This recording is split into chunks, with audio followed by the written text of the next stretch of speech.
Buenos días, aquí Augusto Townsend, curador principal de Comité, con las noticias de hoy jueves 6 de marzo del 2025. Siempre es bueno recordar que este es un podcast que no busca polarizar ni inflamar a quienes nos escuchan, sino hacerles llegar una explicación de las noticias calmada, rigurosa y sin dueños de la verdad para que se entienda mejor lo que está pasando en el Perú y el mundo. Si encuentras valioso lo que hacemos, no olvides seguir las cuentas de Comité en las redes sociales, darle me gusta a nuestros contenidos, compartirlos y sobre todo comentar. Muy bien, el podcast de hoy llega con el auspicio de la Fundación Manuel J. Bustamante de la Fuente, institución que desde 1960 promueve la investigación en los ámbitos del derecho, la socioeconomía y la historia, y cuenta con un fondo editorial con más de 100 publicaciones en línea con su compromiso con la educación y la cultura, al que se sumará próximamente una que estamos preparando con mucha dedicación aquí en Comité. Ahora sí vamos con los titulares de hoy jueves 6 de marzo en menos de un minuto. Primero, después de rehusarse a hacerlo, por fin el Congreso verá hoy, en la sesión del Pleno, el proyecto para restituir la figura de la detención preliminar en casos en los que no hay flagrancia. Segundo, el saliente ministro de Desarrollo e Inclusión Social, Julio de Martini, fue contratado como asesor en el Ministerio de Comercio Exterior y Turismo luego de que se cayera su nombramiento como embajador en el Vaticano. Tercero, la Municipalidad Metropolitana de Lima le pidió al gobierno que declare en emergencia la zona afectada por el incendio de Barrios Altos, que aún no se ha logrado apagar. Cuarto, la Cancillería peruana lamentó que algunos mandatarios extranjeros sigan desconociendo el intento de golpe de Estado perpetrado por Pedro Castillo. Y quinto, en respuesta a los cambios de la política pública o la política exterior estadounidense, el presidente Emmanuel Macron ofreció extender la disuasión nuclear de Francia a todos los aliados europeos de este país para proteger al continente de las amenazas de Rusia. Ok, vamos con el desarrollo de cada una de estas noticias. Esta es la primera. Anoche nos enteramos por el presidente del Congreso, Eduardo Salguana, que la Junta de Portavoces de dicho poder había ampliado la agenda del Pleno de hoy para incluir el proyecto de ley que no estaba originalmente y que busca aprobar por insistencia la restitución de la figura de la detención preliminar en casos en los que no hay flagrancia. Recordemos que este mismo Congreso eliminó antes esta figura y se generó tal escándalo que tuvo que retroceder aprobando una ley que corregía lo que acababa de hacer, pero luego el gobierno se demoró todo lo que quiso en dejar pasar pues el plazo que tenía para ya sea observar o promulgar esta segunda norma y finalmente la observó, con lo cual al Congreso ahora solo le queda aprobarla por insistencia, lo que requiere una cantidad de votos mayor. Lo que había pasado es que el propio Congreso, el que supuestamente había retrocedido en este tema, no había puesto pues este proyecto de ley en la agenda de su primer pleno en esta nueva legislatura, pero la presión pues, de la opinión pública ayer parece ser que finalmente logró que esto se hiciera. ¿Por qué le interesaba al Congreso en un primer momento y al gobierno eliminar la figura de la detención preliminar en casos de no flagrancia? En el caso concreto del gobierno, parecía que el interés era evitar que alguno de sus integrantes, como por ejemplo el vocero presidencial Freddy Hinojosa, implicado en el caso Frigo Inca, pudiera ser pues detenido. Recordemos que en casos de delitos como corrupción, rara vez se logra capturar al delincuente con las manos en la masa, es decir, en flagrancia, sino que se descubre todo luego de que, luego se descubre que hubo un caso de corrupción y ahí la fiscalía pues empieza pidiendo medidas como prisiones preventivas o preliminares para evitar que los implicados fuguen o desaparezcan pruebas. En la política peruana lamentablemente hemos conocido muchos casos de corrupción en los últimos años, de manera que este intento de eliminar la figura de la detención preliminar podía ser visto como un intento de esos mismos políticos que tienen temas penales por los cuales deben responder, de evitar pues ir a la cárcel, aunque sea por periodos cortos, como en la figura de la detención preliminar, que son solo algunos días. Lo que dicen esos políticos en defensa de la posición de eliminar la figura de la detención preliminar es que se pueden cometer excesos con ella y efectivamente eso puede ocurrir, pero la organización o la institución que debe parar esos excesos es el Poder Judicial. Si el Congreso aprueba una norma que de manera transversal elimine la figura, lo que está haciendo es generando un beneficio a todos los delincuentes que podrían ser objeto de una detención preliminar por un caso de no flagrancia. De manera que uno podría pensar que aquí, o esta ha sido una norma con nombre propio, o digamos, pensada en favorecer a aquellos congresistas o aquellas personas del gobierno que tienen intereses en evitar que sean objeto, digamos, de pedidos de detención preliminar que podría hacer la Fiscalía. Así que nada, veremos si el Congreso enmienda hoy este tema. Hay un par de noticias más del Congreso que les menciono rápidamente. Una es que la ex congresista fujimorista Alejandra Amayo, aunque ahora está militando en Alianza para el Progreso, ha renunciado a su cargo como jefa de comunicación e imagen del Congreso. Justamente, el Comercio señala que esta es una consecuencia de un reportaje publicado el fin de semana en Cuarto Poder sobre un problema legal que enfrenta Aramayo con su madre y sus hermanos. Hay que mencionar que ha habido otros cuestionamientos anteriores a su labor, por ejemplo, cuando desde la cuenta oficial del Congreso, en la red social X, se sacó un comunicado concluyendo categóricamente que el asesinato de la trabajadora parlamentaria Andrea Vidal fue un caso de sicariato en el que el objetivo era el taxista que la llevaba, como queriendo desvirtuar pues que haya tenido esto que ver con el caso de supuesto proxenetismo en el Congreso, en el que habría estado implicado el ex jefe de la Oficina Legal Constitucional, Jorge Torres Arabia, quien trabajaba con Andrea Vidal. Esto se vio pues como un intento ejecutado a través del área de Aramayo de descartar cualquier vínculo posible entre el asesinato de Vidal y Torres Arabia, quien dicho sea de paso también ha estado asociado a APP. Y la otra noticia del Congreso que les cuento también rápidamente es que un informe de Ojo Público señala que el congresista de Honor y Democracia, Jorge Montoya, ha declarado una reducción significativa en su patrimonio personal, que era de casi 850.000 soles, según él reportó en el 2021, y ahora es de 96.000 soles en el 2023. Entre otras razones porque él ha traspasado propiedades suyas a su esposa. Otros congresistas como Digna Calle de Podemos Perú, Héctor Valer de Somos Perú y María del Carmen Alba, que es no agrupada, también han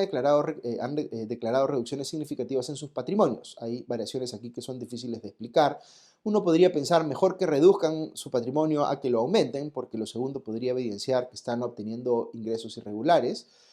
Pero lo inverso podría significar también que están queriendo ocultar bienes, sea porque no quieren mostrar sus niveles reales de riqueza o porque no quieren exponerlos a temas judiciales que puedan enfrentar. En cualquier caso, esto lleva a uno a preguntarse con cuánta prolijidad es que se hacen pues estas declaraciones de bienes y rentas y si hay alguien que las fiscaliza o las supervisa.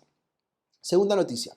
Hasta hace poco se venía especulando que Julio de Martini, quien salió del cargo de ministro de Desarrollo e Inclusión Social en medio del escándalo sobre el presunto favorecimiento a empresas como Frigo Inca y otros proveedores del programa Caliwarma, hoy Huasipicuna, pues iba a terminar de embajador político en el Vaticano, que era una forma para que el gobierno lo tuviera lejos y hasta cierto punto controlado. Ahora que la prensa quiere preguntarle un montón de cosas sobre la época en la que Boluarte fue ministra de esa cartera justamente. Este nombramiento se cayó por el pedido de impedimento de salida del país que hizo la Fiscalía. Era obvio pues, que no iba a poder asumir el cargo si es que no podía salir del país. Pero lo que se ha dado a conocer ayer es que De Martini ha sido contratado desde el lunes de esta semana como asesor de la ministra León en la cartera de Comercio Exterior y Turismo. Así que seguirá estando vinculado al gobierno en un cargo de confianza. ¿Será que la presidenta Boluarte igual lo quiere tener cerca, considerando que De Martini podría eventualmente convertirse en testigo o colaborador eficaz y revelar detalles sobre cómo se manejaron las cosas en el periodo en el que Boluarte fue titular del MIDIS y De Martini su viceministro? Si De Martini ha aceptado el cargo, todo haría pensar que es porque le interesa a él estar en buenas migas igual con el gobierno, aunque haya dejado de ser ministro. Tercera noticia, luego de que se concretara la declaratoria de estado de emergencia en 90 distritos afectados por las lluvias intensas, lo que se anunció hace poco por parte del primer ministro Gustavo Adrianzén, el propio Adrianzén informó que la Municipalidad Metropolitana de Lima ha realizado también una solicitud para que sea declarada en emergencia la zona del Jirón Junín en Barrios Altos, donde desde este último lunes se viene registrando un incendio de grandes proporciones. Este incendio, que no ha podido ser aún apagado por los bomberos, aunque sí ha sido confinado a un solo inmueble, se ha traducido ya en 2 edificios derrumbados y uno colapsado parcialmente. Afortunadamente el siniestro no ha dejado heridos ni víctimas mortales. Ayer el comandante del Cuerpo de Bomberos, Carlos Gallardo, explicaba a los medios que el personal a su cargo estaba exhausto, aunque seguían trabajando, luego de más de 40 horas de luchar contra el fuego y que requerían todavía pues agua, según Gallardo, debido a la magnitud del incendio y la dificultad para acceder al foco del fuego, esperaba que las llamas puedan ser extinguidas del todo más o menos en 2 o 3 días. En conferencia de prensa en la PCM, el premier Adrianzén señaló que el Ejecutivo debe realizar una evaluación de la solicitud de la Municipalidad de Lima, proceso que pasa por diferentes instancias y que espera tener una respuesta en los próximos días con el objetivo de, abro comillas, poder actuar con una asistencia más directa a los damnificados, cierra comillas. Cuarta noticia. Coincidiendo con el inicio del juicio contra el expresidente Pedro Castillo, que les comentaba en el podcast de ayer, el Ministerio de Relaciones Exteriores emitió un comunicado en el que lamenta que algunos presidentes o jefes de Estado de otros países persistan en desconocer el intento de golpe de Estado perpetrado por Castillo. El comunicado de Cancillería señala que con esa acción realizada el 7 de diciembre del 2022, el expresidente, abro comillas, violentó la Constitución Política del Perú, la Convención Americana de Derechos Humanos, la democracia y la voluntad del pueblo peruano, cierro comillas. Es por esto que Castillo viene siendo procesado, indica la nota de la Cancillería, por un sistema judicial autónomo e independiente con todas las garantías del debido proceso. Pese a ello, existen mandatarios como el presidente colombiano Gustavo Petro, que a través de un post en su cuenta personal de X esta semana calificó el juicio contra Castillo de, abro comillas, un insulto a la Convención Americana de Derechos Humanos y un insulto a la democracia, cierro comillas. Petro ha negado contra toda evidencia y desde el inicio el intento de golpe de Estado que todos pudimos ver por televisión y en su último post en las redes sociales sobre el tema afirma de forma errónea que Castillo está siendo procesado, en sus palabras, por ser pobre y de izquierda. El caso de Petro es similar al de la presidenta mexicana Claudia Sheinbaum, quien hace unas semanas recibió en el Palacio Nacional al abogado argentino Guido Croxatto, que es el defensor internacional de Castillo, de quien dijo que, abro comillas, encabeza en el Perú la causa justa de la defensa de Pedro Castillo, cierro comillas. Con este tipo de manifestaciones, Sheinbaum continúa pues la línea trazada por el anterior presidente mexicano, Andrés Manuel López Obrador, quien también llegó a acusar a la ahora presidenta Dina Boluarte de, entre comillas, usurpar el poder.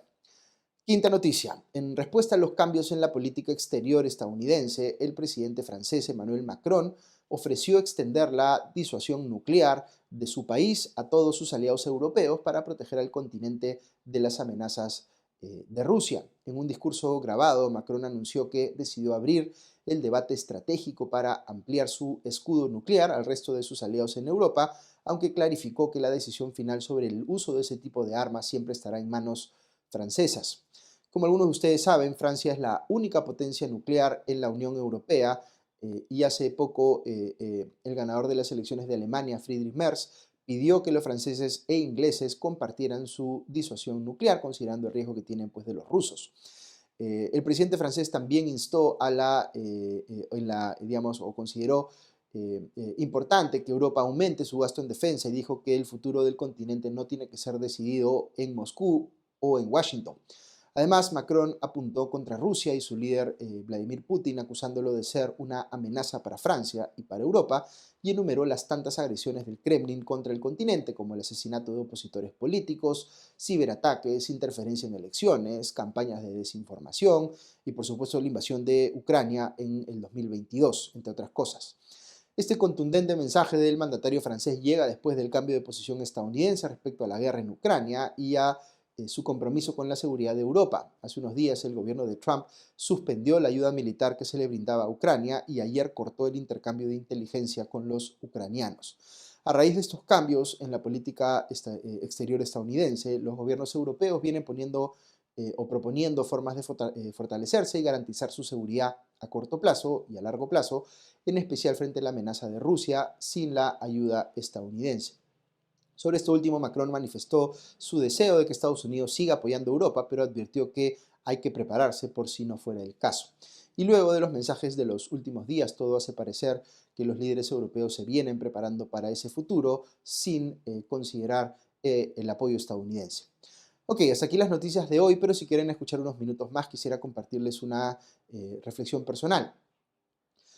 Acaba de darse un cambio de mando en Confiep, el principal gremio empresarial en el Perú. Alfonso Bustamante Cani le ha cedido la posta a Jorge Zapata Ríos, que viene del rubro de la construcción. Los presidentes de Confiep, por sus regulaciones internas, tienen que ser o haber sido presidentes de alguno de los gremios integrantes de Confiep. Y Zapata viene justamente de Capeco, mientras que el saliente Bustamante venía de Comex Perú, el gremio de exportadores e importadores. A Zapata no he tenido la oportunidad de conocerlo, a Bustamante sí, y guardo una muy buena impresión de él. Creo que le tocó asumir posiciones claras respecto de temas como Petroperú, el desmanejo fiscal o incluso la gestión del mismo ministro Santibáñez, frente a la cual alzó la voz. Personalmente creo que algo muy importante que hizo Bustamante en su gestión fue enmendar el trato que le dio con FIEP al caso de su expresidente Ricardo Briceño, a quien en cierta medida le dio la espalda cuando éste se vio implicado injustamente en el llamado caso Cócteles. Sobre Zapata Ríos no tengo todavía muchas referencias, pero algo que me ha parecido muy interesante en los últimos años es este diálogo productivo que se ha venido gestando entre Capeco y la Federación de Trabajadores de Construcción Civil del Perú. Cuando trato de encontrar brotes de esperanza de que en el Perú podemos avanzar unidos, aunque partamos de posiciones discrepantes, pienso en ejemplos como este que les acabo de mencionar, de este diálogo abierto entre Capeco y Construcción Civil. En el sector empresarial siempre va a haber un conjunto de actores que pensará que el rol de los gremios es, entre comillas, ir a pechar a los gobiernos o a otras organizaciones y evitar que se gane terreno, pues haciendo que, por ejemplo, la intervención estatal desplace a las libertades individuales. Mientras que otro conjunto de actores pensará que los gremios deben trabajar utilizando como herramienta principal la persuasión, abriendo conversaciones y construyendo líneas de diálogo para explicar mejor qué defiende el empresariado y por qué lo defiende, procurando que se aprecie que no defiende solo intereses, sino que defiende principios o una visión de cambio o de país que apunta pues al bienestar general, perdón, de todos los ciudadanos. Yo creo que esta es una falsa dicotomía para los gremios empresariales o para cualquier otra institución parecida. Estos siempre van a tener que desdoblarse y asumir posiciones confrontacionales en ciertos temas, donde lo que corresponde será debatir y hacer ver la ilegalidad o inconveniencia de alguna posición, por ejemplo, gubernamental con la que estén en desacuerdo. Y otras veces va a tocar explicar, convencer y eventualmente ceder en algunas posiciones cuando se sea parte de un diálogo en el que el otro lado también está cediendo. La impresión que he tenido yo siempre es que los gremios empresariales en el Perú se han preocupado mucho por generar capacidades y herramientas, sobre todo del primer tipo, es decir, para confrontar o para disputar, pero no han desarrollado capacidades suficientes para comunicar, dialogar y convencer. Por eso es tan importante para mí este ejemplo que les mencionaba del diálogo entre Capeco y la Federación de Trabajadores de Construcción Civil. Me puedo imaginar que construir esa línea de comunicación no ha sido fácil y por eso mismo hay que atesorarla y aprender de ella para extrapolarla a otros ámbitos y ver cuánto se puede construir desde allí. Como ustedes saben, yo soy un convencido de que la empresa privada es el principal agente de cambio en una sociedad, no porque yo quiera minimizar el rol del Estado, que es importantísimo, sino porque el empresariado como conjunto llega mucho más lejos y moviliza muchos más recursos en el agregado que cualquier gobierno. Y por eso es que necesitamos que la empresa privada trabaje de forma articulada y alineada con los grandes objetivos nacionales, como por ejemplo, para mencionar uno o algunos muy puntuales, erradicar la anemia en el país o ser parte del esfuerzo de atender a la población damnificada cuando hay desastres naturales. Pero precisamente para alinear al sector privado organizado con los grandes objetivos nacionales, se necesita que los gremios u otras instituciones representativas del sector empresarial y quienes se tenga, por supuesto, de contraparte, desarrollen estas capacidades de diálogo constructivo y formación de consensos. Yo espero que Confiep, o no espero, digamos, que Confiep deje de lado su rol de confrontar y debatir cuando tenga que hacerlo en defensa de su visión o de sus principios, pero sí me gustaría ver que trabaje en paralelo en fortalecer ese otro rol que tiene más que ver con escuchar, dialogar y consensuar. Muy bien, con esto llegamos al final del podcast de hoy. Como siempre, un agradecimiento muy especial a nuestros auspiciadores, la Fundación Manuel J. Bustamante de la Fuente, y a nuestros suscriptores, con cuyo apoyo podemos llegar a ustedes todas las mañanas. Que estén muy bien, ya nos escuchamos pronto. Adiós.